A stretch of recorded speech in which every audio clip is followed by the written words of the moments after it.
parcours professionnel est assez atypique. Je suis rentrée au Sénégal il y a bientôt 12 ans. Et depuis lors, pratiquement, je mets le voile. Mais ça n'a jamais été un obstacle dans mon parcours professionnel.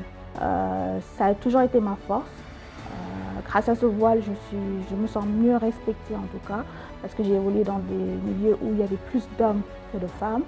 Lorsqu'on est administrateur de société à 30 ans et qu'on est entouré de chefs d'entreprise qui ont la soixantaine et que ces personnes-là vous respectent, je me dis peut-être que c'est grâce au voile que j'ai pu occuper, en tout cas, que j'ai pu être à l'aise. Donc pour moi, le voile n'a jamais été un obstacle durant tout ce cursus professionnel.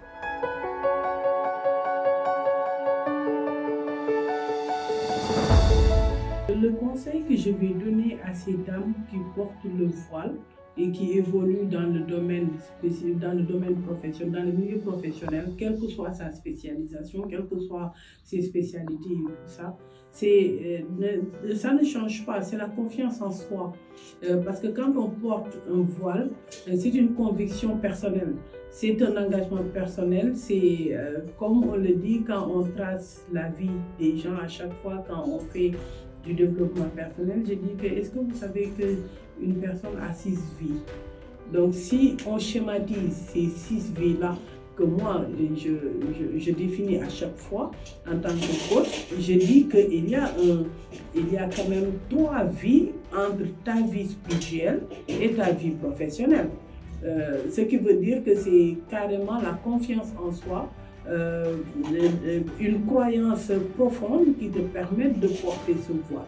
Que ça soit le milieu professionnel ou dans n'importe quelle vie où tu vas évoluer, ça ne doit pas changer ta conviction religieuse. Le conseil que je donnerais aux femmes, aux jeunes filles, durant leurs études, mais aussi pour leur carrière professionnelle, c'est d'être sûres d'elles. C'est de savoir ce qu'elles veulent. Parce que comme on dit, le voile n'est pas un apparat qui, en tout cas, est une entrave à la réflexion.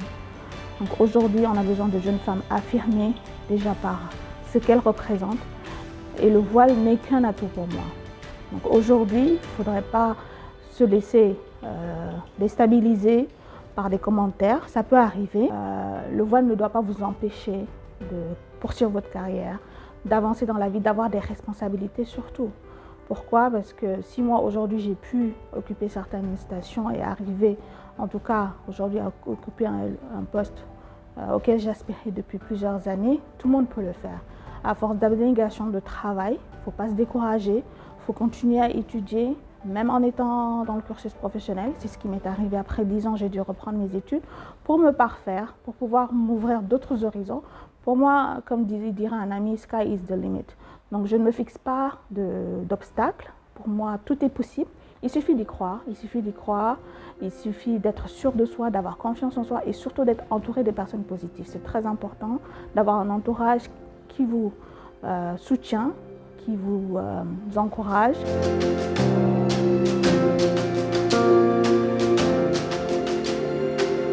Je porte le voile depuis 5 ans maintenant. C'est quelque chose qui s'est fait progressivement en fait. Je n'ai pas porté le voile sur un coup de tête ou sur une décision réfléchie, mais bon, c'était à l'année du bac et comme on dit, c'est à ce moment-là que les étudiants se rapprochent plus de Dieu et tout. Donc au début, je portais le foulard pour plus me rapprocher de Dieu. C'était plus pour ça en fait. Mais au fil du temps, je me suis rendu compte que ça va au-delà de tout ça. C'est un commandement qu'on doit obéir et tout. Et ça s'est fait naturellement. Donc voilà.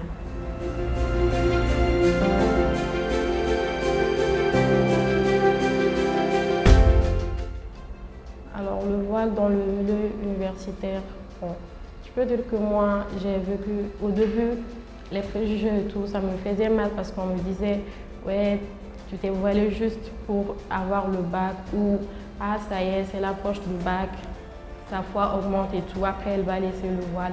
Moi aussi je croyais à ce que les gens disaient, mais bon, au fil du temps, je me suis dit que je ne mets pas le voile juste au regard des gens en fait. Ce qu'ils disent, ce qu'ils pensent, ça m'importe peu. Moi, je l'ai porté par conviction. mes parents, bon, ma mère, elle était contente parce que ma mère aussi est une femme voilée et tout. Mais mon père, lui, il était un peu réticent. Quand il me voyait avec le voile, je voyais dans ses yeux que bon, ce n'est pas quelque chose qu'il voulait en fait pour sa fille. Parce que selon lui, ça allait me fermer beaucoup de portes et tout. Et je suis une femme qui a décidé de porter le voile. Je suis une femme plus réaliste en fait, qui a des rêves et qui a des objectifs dans la vie, qui a des projets de vie à atteindre.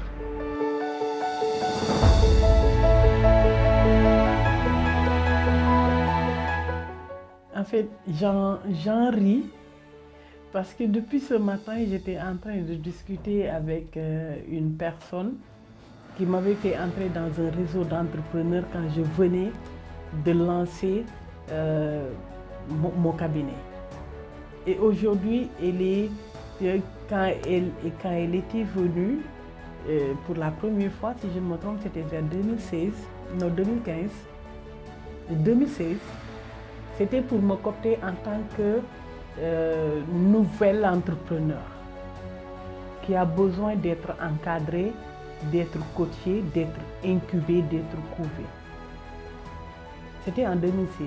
Aujourd'hui, en 2023, 7 ans après, elle est venue pour me coopter en tant que mentor de ces jeunes entrepreneurs-là qui ont besoin de repères, qui ont besoin d'être coachés, qui ont besoin d'être encadrés.